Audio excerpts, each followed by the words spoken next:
The CBS Radio Mystery Theater presents...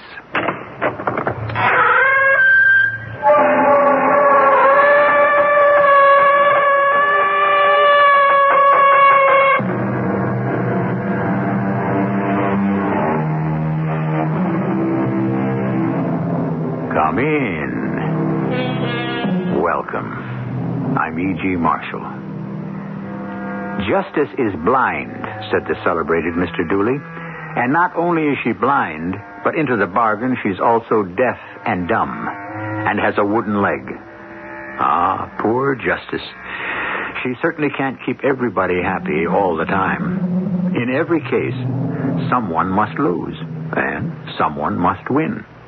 Therefore, someone is always fated to feel the sharp edge of that sword. You have exactly 60 seconds to live, my friend. Oh, please don't shoot him. Don't be frightened.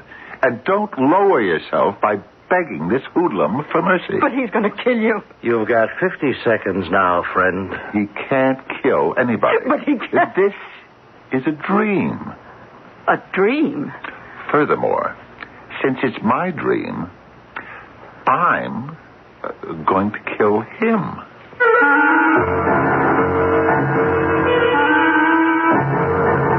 Our mystery drama, Peter, Pumpkin Eater, was written especially for the Mystery Theater by Sam Dan and stars Fred Gwynne. It is sponsored in part by Buick Motor Division. I'll be back shortly with Act One.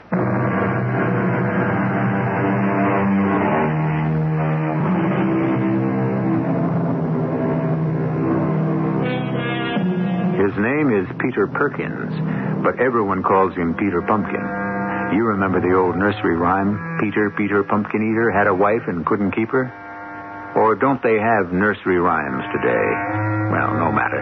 The whole thing falls apart anyhow, because while our hero's name may be Peter, he doesn't eat pumpkins. And while he has a wife, he does manage to keep her. Although why, I couldn't tell you. The Stacys are going to Europe. Martha and Frank just bought a car. And Emma got a new washing machine. Felice is having her face lifted. That's Hilda. Non-stop Hilda Perkins. She opens her mouth the split second she opens her eyes in the morning, and she doesn't shut it again until she closes her eyes at night. Or so we may safely assume. But Peter doesn't listen to her. He isn't even there. Oh, he's there. He's eating his breakfast, but he's also somewhere else. How can one person be in two places at the same time? Listen. Take cover! Take cover, Perkins! Take cover! Yes, that's where Peter Perkins is right now. In one of his other worlds. Right now it's D-Day in Normandy. Get down, Perkins! Enemy machine gun up ahead! I'll work my way forward and knock him off with a grenade. Perkins, come back! You're crazy! Come back, Perkins! I got him. I got him. Jennifer's getting a divorce. Do you realize Charlotte Hammond has worn the same dress to church 4 Sundays in a row? Hilda, listen, I'll be home late for dinner tonight. Bob Howard is saying he'll run for town council. You see, they'll need my report. They want me to do the figures for the budget. I'm having lunch with Virginia. This is something very important. I hope it doesn't rain. Me too. All that mud. Crawling around in all that mud. I need a volunteer. I'll go. You wait the last time, Perkins. I'll go again. Perkins, there are other guys in this outfit. I'm going. But you have to make your way through that minefield. So what? Nobody lives forever. Perkins, come back! Come back! The Parkers haven't paid their grocery bill in 3 months. I have to catch my bus. Are you still here?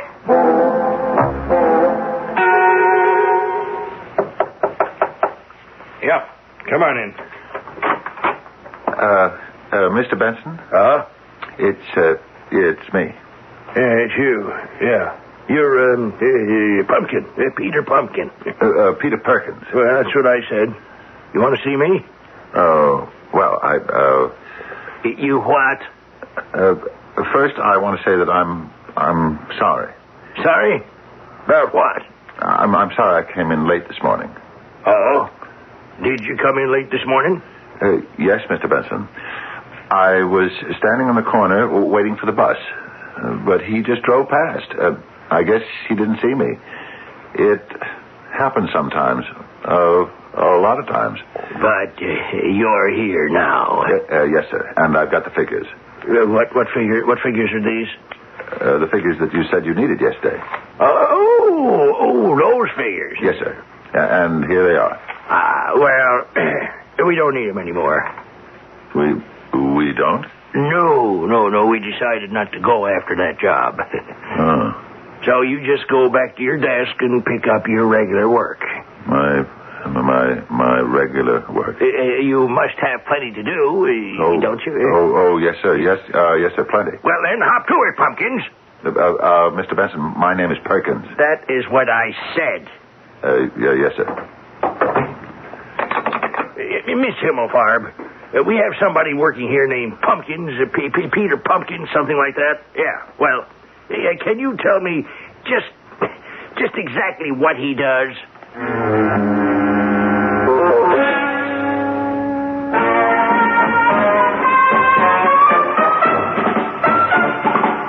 Private Peter Pumpkin, front and center. Sir? Private Peter Pumpkin. My name is Perkins, sir. Private Peter Pumpkins, for heroism above and beyond the call of duty, you are hereby awarded the Good Conduct Medal.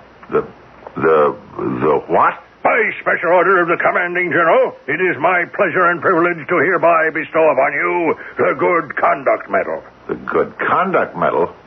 Well, what kind of a decoration is that? The Good Conduct Medal? Why, guys get that just for keeping their noses clean. I mean a Good Conduct Medal. For what I did, I should get the Congressional Medal of Honor. Not on your life. Okay, then the Distinguished Service Cross. Nothing doing. Well, then give me the Silver Star. No dice. At least the Bronze Star. Forget it. I won't take less. You're not going to push me around. I got enough of that at home and in the office. But when it comes to this show, I run it. Do you? I decide what happens here. I decide. And what makes you think so? Because this is mine. Yours? Mine. This is my daydream. My reverie. It belongs to me. Who are you, anyhow? Who am I? I'll tell you who you are. You're a figment of my imagination.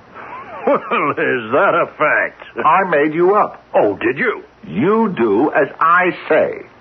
I'm getting the Congressional Medal of Honor. You are getting the Good Conduct Medal. Never.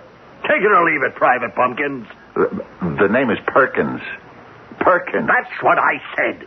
And I don't want to have any trouble with you. What do you mean? You don't want to have any trouble with me? Take off. Take off? I'm the one who tells you when to come and go. This is my fantasy. I'm the only one who can control... What do you mean you're the only one? Are you saying that I don't have any rights? It isn't a question of... Look. I want the Congressional Medal of Honor. No. Why not? Because you don't deserve it. Deserve? Do you know what I had to do to get it? I knocked out an enemy machine gun position. I found a path through a minefield. Those were imaginary exploits. Well, all I'm asking for is an imaginary medal. You know, on serious consideration, the Chief of Staff said all you were worth is the Good Conduct Medal. There is no Chief of Staff. There's nobody, nothing, unless I picture it in my mind. And you, Mr. Wise Guy, you're out of the picture. You know where I am now? Where? I'm in the ballpark. I'm at the plate. The count is 3-2. The score is tied. It's the bottom of the ninth. Listen to the crowd. Mr. Wise, hit it, baby! Rock and roll! You hear them? You hear them? They're all rooting for Big Pete Perkins, the home run king, to win the World Series with one mighty swing of the bat. Are they? The pitcher goes into his windup. And now, As a hush of anticipation falls upon the crowd, here comes the ball, towards the plate, and home run Pete's bat uncoils into a mighty swing, and strike three! What did you do? What did you do? I didn't do anything. You struck out. You disgraced me.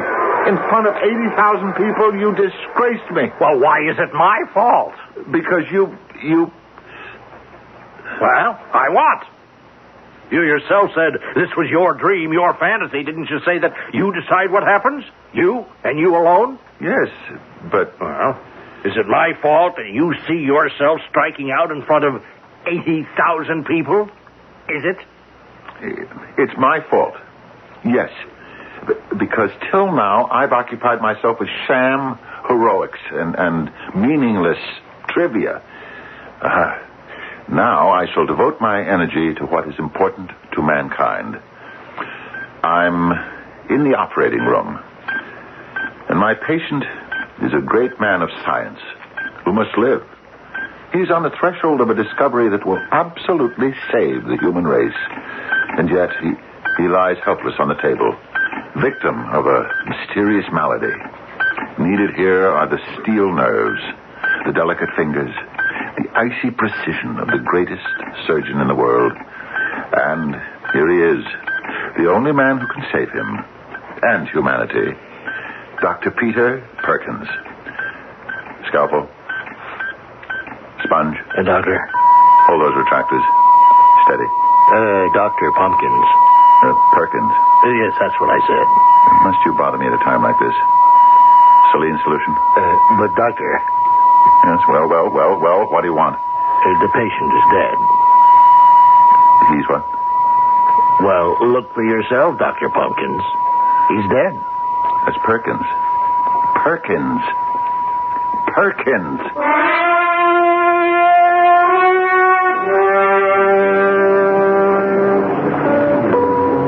What will it be? I'll have the usual. The usual what? What I usually have every day when I come in here, just about this time. You come in here every day? Yeah, just after 5 o'clock for the last 10 years. Oh, yeah, that's right. I recognize you. Your name, it's right on the tip of my tongue. It's, Perkins. Peter Perkins. That's right, Pumpkins. Perkins. That's what I said. And you always order ain't that funny? I know what you have. An extra sweet Rob Roy. Right, on the rocks. No, straight up. Well, that just goes to prove what I always say. Be right with you, Mr. Pumpkins. Perkins. Hi there. Hi. Are you talking to me? Would you like to buy a thirsty girl a drink? Well, Thanks, Peter. How did you know my name? Oh, I have my spies. Really? Oh, truly. My name is Charity. Charity? Yeah, because my folks hoped I would grow up to become a very generous person. Oh. I do hope I haven't failed them. No kidding. How did you know my name? Oh, I come in here every day. I noticed you. You noticed me? For months I would come in here every day at 5 o'clock, just hoping for a look at you. Just praying that somehow we could meet, you know? Yes? And then, one evening, you just broke my heart. I did? Yeah, I happened to get a look at your left hand, and I noticed for the first time the wedding band. Oh. But I don't care. Do you? Well, I think you're the most wonderful guy I ever met in my life. Hey, Mr. Pumpkins.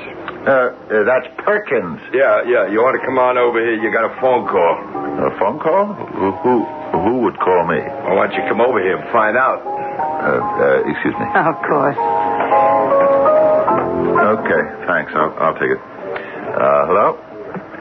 Hello? Save your breath. There ain't no phone call.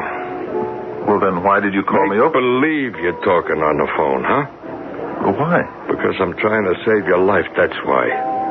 What do you mean? That dame Charity, walk away from her. Walk away from her? You ever hear of Fats Ferganzi? No. Should I? He's a number 2 guy in a mob. The mob? Yeah. You know what the mob is, don't you? Only by, hearsay. Well, Charity, she's his dame. He sees you even so much as talking to her, he's going to take you for a ride. Ride? Now, look, I'm the bartender in this joint, and he don't even like it when I ask what she wants to drink. Now, Pumpkins, you take my advice and beat it. The name is Perkins. Yeah, well, you just hang around here with that broad for 5 more minutes, and your name is going to be Mud.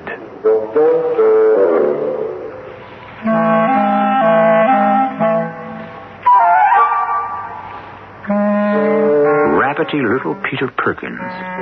You would think that information of this nature would make him faint away with fear, at the very least. You take our word for it. Mr. Fats Ferganzi is one of the toughest gentlemen in the underworld. And according to the papers, kills for just the sheer joy of it. So you would think that Act 2 would have to open with Mr. Peter Perkins' precipitous retreat from the bar. You'll find out when I return shortly.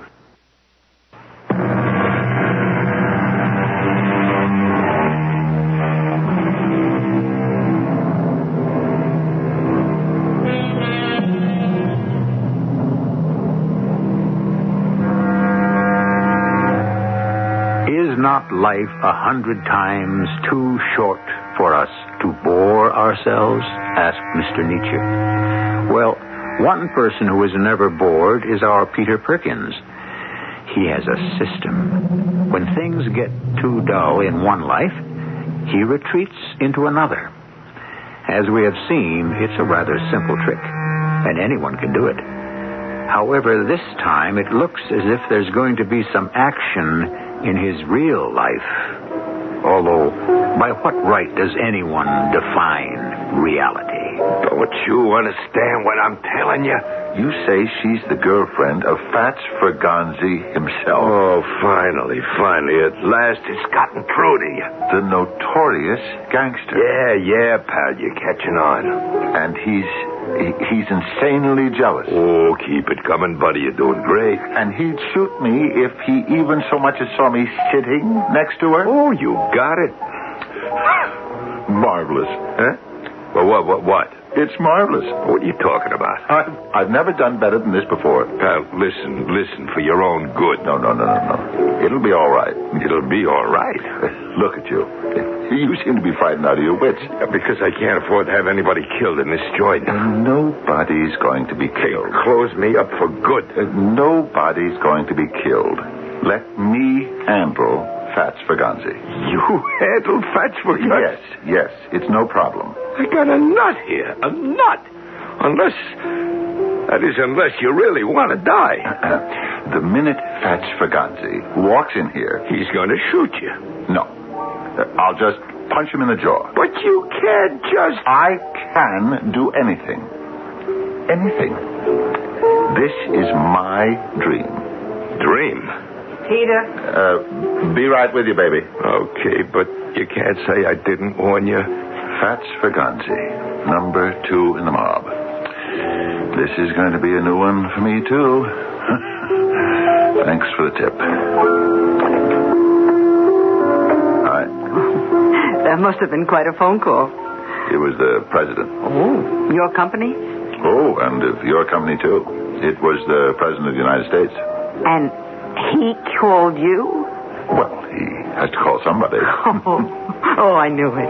I knew you were a man of great importance. All my life I've been looking for a man like you. You have? A man of quiet strength, of deep convictions. Well, the moment I saw you, I knew. What did you know? I knew my fate. Your fate? I knew it was sealed. Hold my hand. Here, in public? Then let's go to someplace private. When it's right, you know it. You know it at once. The electricity, the magnetism, they can't be denied. I love you, Peter. I love you. And I love you. Oh, Then nothing else in the whole wide world matters. Charity, this dream... Dream?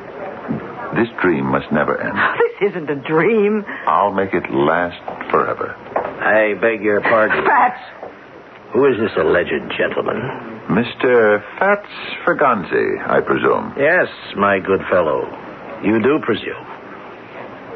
Charity? Oh, you see, Fats, Mr. Perkins here, Mr. Perkins is an actor. Oh, indeed. Yeah, and he just asked me to rehearse some lines with him. He did? Yeah, you see, he's in a show. It's about to open, and he really needs... Well, I think you have dislocated the timing, my dear. His show is about to close. No, Fats, don't. Put the gun away. I see you're pointing that gun at me. Well, there's certainly nothing amiss with your vision, my friend. Mm-hmm. May I ask why? I told her. I keep telling her. I cannot tolerate the sight of another man's arms around her. You cannot? No, I become infuriated. Well, I'm afraid you're going to have to become accustomed to it. Oh? Tell me more. You see, my friend, you're just a punk. A punk? Yes. I'll have you know I was graduated from Princeton with honors. And this was the best you could do with your education? Become a crook? I am neither a jot nor a little worse than many of my classmates who practice their thievery as lawyers, brokers, and bankers. Indeed, I enjoy their services. I shall tell you why you're a punk. There are those men who can create a false front. They put on things like good clothes, good manners, good speech. But that spirit, that spark that emanates from within is missing. There's nothing inside you. You're dead. No. You see, you labor under a misapprehension. You're dead. No, please, don't. This punk? He won't do anything. What? See? Now, shouldn't that take care of Brother Fats Ferganzi for a while? Hey, buddy, you better get out of here before he comes too. Yeah. And now, my dearest Charity, where were we before we were so rudely interrupted? Now, listen, you'd better go. Go? Go where? I have no intention of allowing this dream to end. Dream? Yes, it's wonderful. Why have I been wasting my time till now with all that other nonsense? Charity, you're what I've always wanted. Come with me. Peter, it was a lucky punch. He's going to kill you. Come with me. Hey, look, Charity, get him out of here. Get him out of here. All right.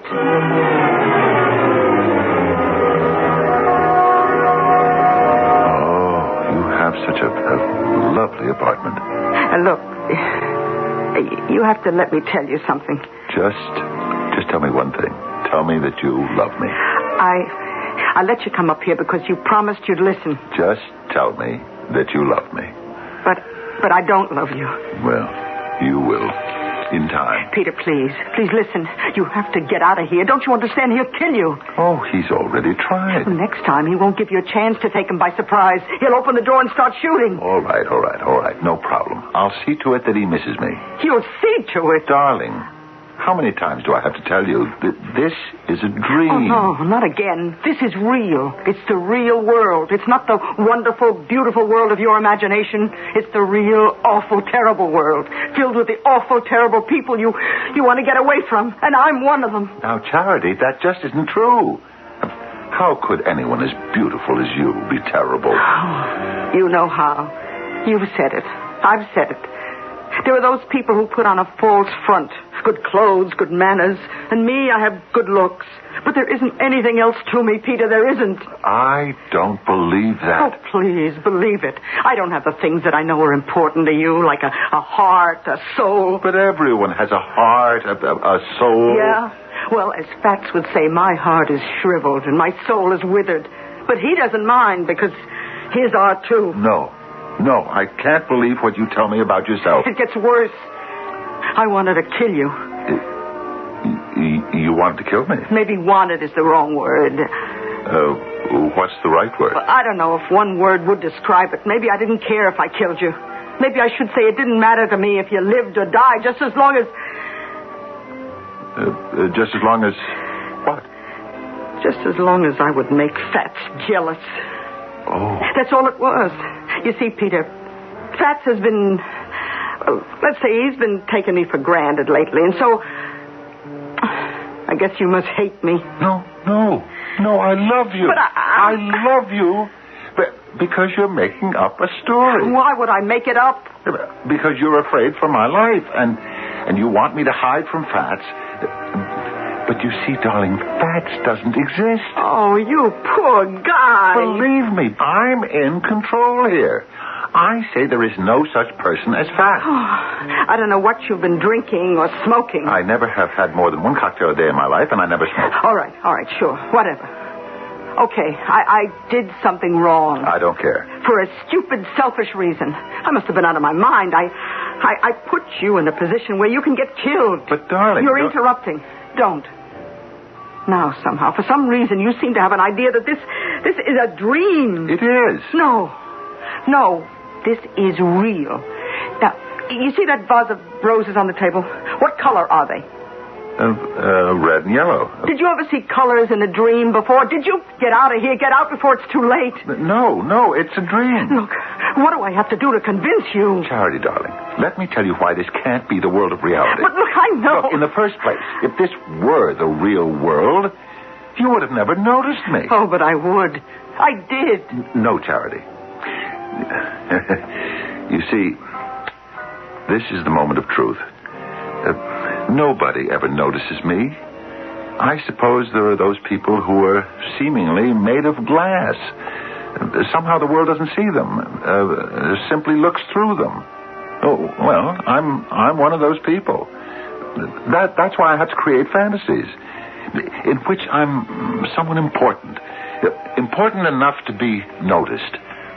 Do you understand? But Peter, please. And you are one of my fantasies. A beautiful woman. And also a dangerous woman. You see, romance, sex, those things are always enhanced by peril. So I created Fats. Fats Ferganzi as your insanely jealous lover. Would I have dared raise a hand to Fats Ferganzi if he were really here? Oh, Peter, you've got it all wrong. Fats is real. Real? An immaculately dressed, faultlessly groomed, ultra-sophisticated gangster who has graduated from an Ivy League university. And you say he's real? Oh, leave before it's too late. Fats is a figment of my imagination. Fats Ferganzi is also a bad penny. He always turns up. It's too late. As our old friend Shakespeare might have said, send him not unshriven to his grave. You have 1 minute, 60 seconds to say your prayer. Oh, Fats, please. Don't, darling. It isn't necessary to beg this hoodlum for mercy. At the end of 60 seconds, he, not I, will no longer exist.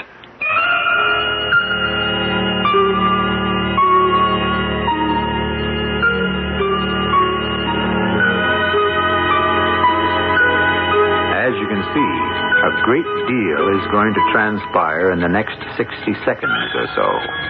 But since all of it will be kind of a waiting game, why don't we profitably employ this little interlude to deliver some helpful suggestions from the good people who pay the freight? And then we shall return for Act 3, where a great awakening may be in store for all of us.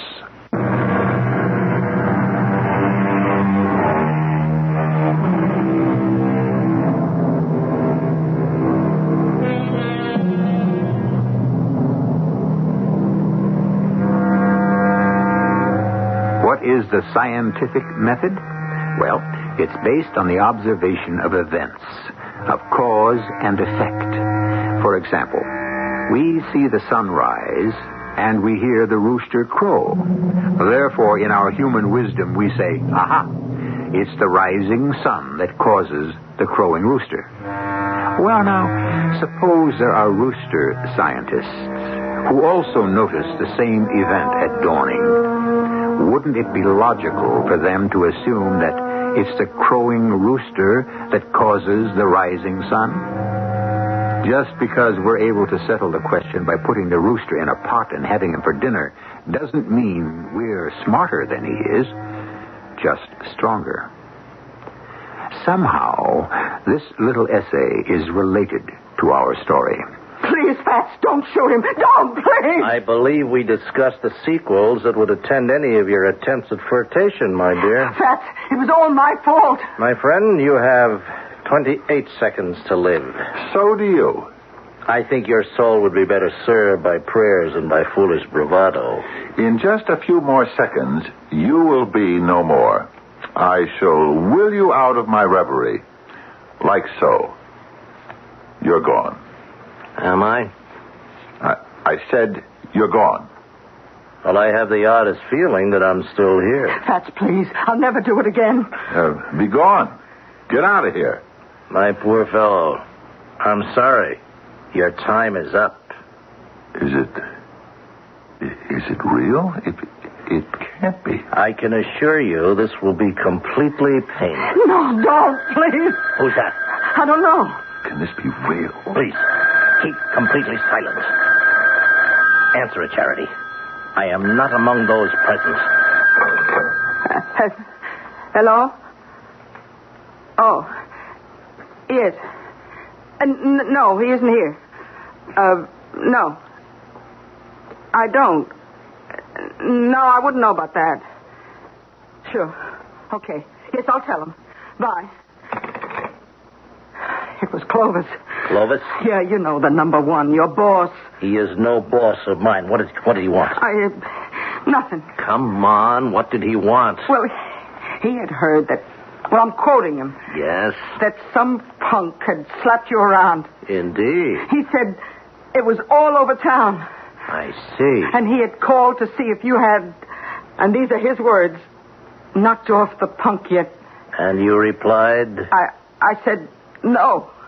You said no? Of course I said no. Look, if you killed Peter, you'll be playing right into Clovis's hands. You'll be arrested and tried and convicted for murder. That's how Clovis would like to get you out of the way. You're temporizing, my dear. You're trying to preserve this little pipsqueak. Am I wrong? Everybody knows you're out to become number one. Everybody knows there has to be a showdown between you and Clovis. 15 witnesses saw you try to kill Peter back in the bar. You go to jail for life. And Clovis, even a college man should be smart enough to see the picture. All right, Pumpkins. His name is Perkins. Wait. Say, where is he? Huh? He's gone. He must have sneaked out while we were talking. Oh, Fats, you got to find him. Find him? For what reason would I need him? Oh, you can't let him run around loose. Why not? You mean you haven't been listening? Why do you think Clovis called to find out if you'd killed Peter? Why? Because if you don't do it, he'll do it. Clovis would kill him? He'd have it done. But why? Because you'll be blamed for it, don't you see? Oh. That's right. Oh. Look, we've got to find him. We have to protect him. Your life depends on it. And so you have come to me. Yes, Dr. Critchick. What does that mean?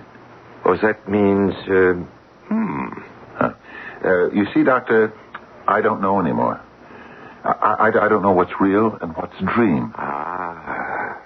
What does that mean, Doctor? Well, that means, I'll tell you what happened. I lost control of my life. I think I know what that means. Anyway, I lost control of my life in the world, the so-called real world. Oh.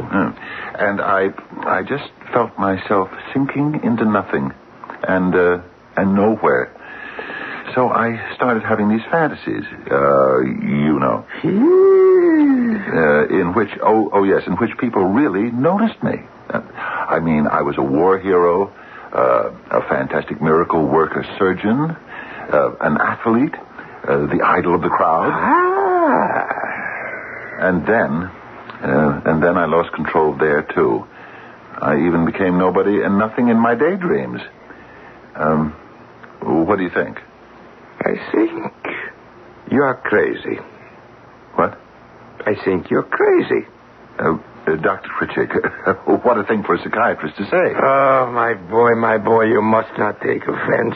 We are all crazy. I am as crazy as you are. But you're a psychiatrist. Well, certainly, that's why I'm crazy. What's your excuse? Look, I came here because I thought you could help me. Oh, that's why you came here. Why, sure. I thought you'd come here because you wanted to help me. But you're the doctor. So, must we be slaves to convention? Yeah, well, okay, I see. What do you see? Nothing. Tell me, what do you see? What do you see? I see where I better be leaving. Oh, no. Please stay here. But I don't know where here is, or what here is. You see, Doctor, I don't know if this is the real world or only a world that exists in my imagination. Do you know? Oh, you fool. Nobody knows. Nobody? Now, see, now it comes out. Nobody knows. Oh, yes, most people pretend to know. They are the so-called well-adjusted people. But it's all a fraud. A fraud? Oh, yes. It's all part of the Katzenstein phenomenon. The Katzenstein phenomenon? Yeah, yes, because it was discovered by Professor Carl Philipp Emanuel Katzenstein. Oh. It's the theory of intertranscendental duality. It is. And it explains everything. Everything? Everything. It explains what is real and what is fantasy. Then explain where I am. Alas, I cannot. But you just said whatever it is, the Katzenstein phenomenon? Explains it. Oh, yes, it does. But you see, unfortunately, I don't understand the Katzenstein phenomenon. You don't? No, you see, only one person in the entire universe understands the Katzenstein phenomenon. Who? Well, naturally, Professor Katzenstein himself. What? Then I must go see him. Oh, but you cannot see him. Why not? Because he is in a lunatic asylum.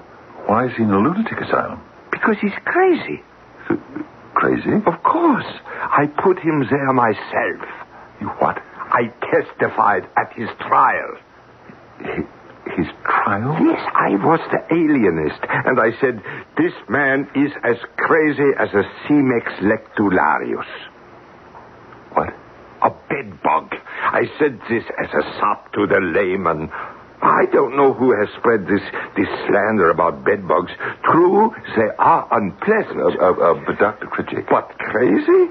The irony is they are perhaps the sanest insects in the entire animal kingdom. You mean you sent Professor Katzenstein to an asylum? And why not? Wouldn't he have done the same for me? Well, what am I going to do? Why, do the only thing a sane person can do. Pretend. Pretend? Pretend who you are and where you are at all times. Here he is. Pumpkins. Why, it's Charity Fenris and Leander Fergonzi. Good evening, Dr. Krizik. Do either of you have appointments for today? Peter, we have to get out of here. Yeah, but you just arrived. Pumpkins, your existence is being threatened. By Clovis. Clovis? The number one guy in the mob. Well, surely you cannot be referring to Clovis Sakamaroggi. The same. He's also one of my patients. It's too late. He followed us here. Clovis is here, too. Oh, that's good. Let's have some group therapy. Down. Everybody on the floor. We are surrounded. Give me one of your guns. What do you think you can do? I'll go out there and knock them off. You're crazy. What?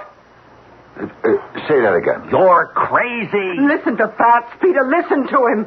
But he isn't Fats. I'm not? No. You're the voice. What voice? The voice I always hear in my reveries. I know where I am now. It's just a daydream.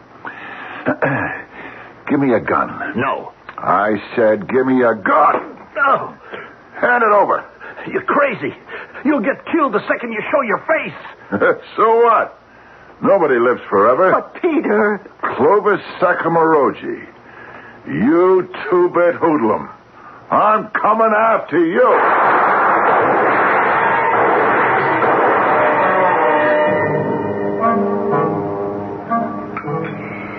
Doreen Bibilacqua has the gout. Is that this morning's paper? Pearl Parker hit her mother-in-law. Yeah.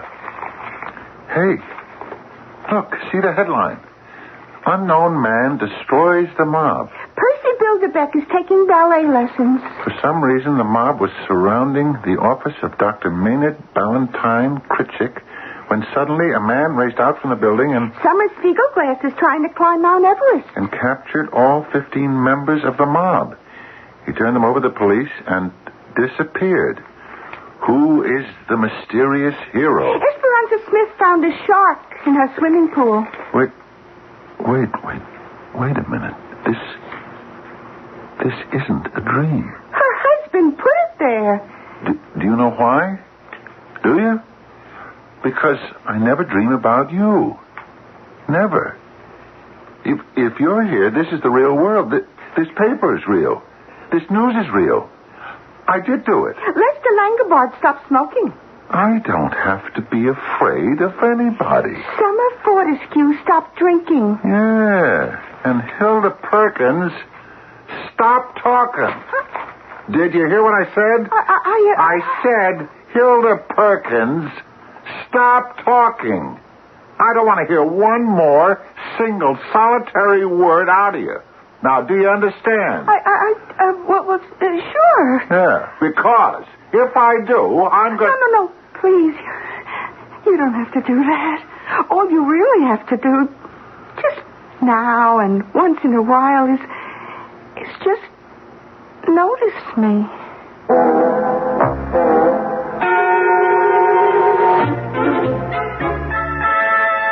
That's what it's all about.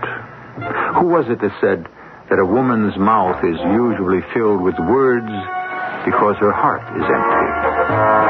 And it can also be said that a man's mind is filled with silly dreams because his wife doesn't help him fulfill his most important one. Yes, a great many things can be said, and you can rely on me to say some of them when I return shortly.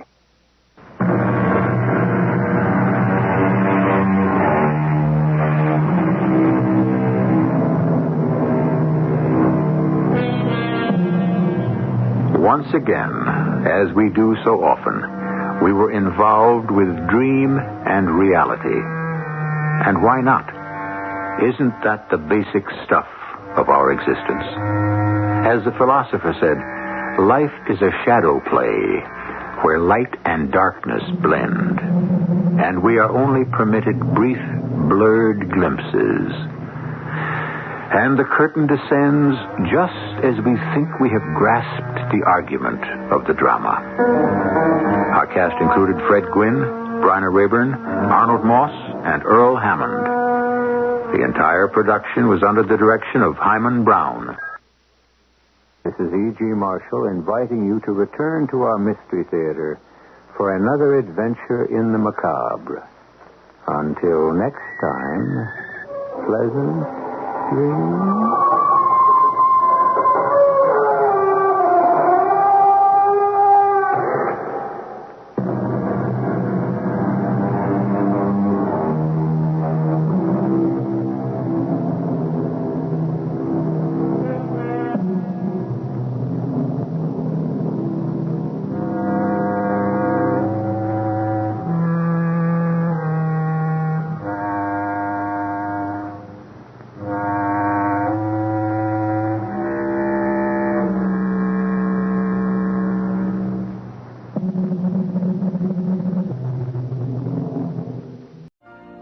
You've been listening to the OTR Gold Network. Find more classic radio at otrgold.com.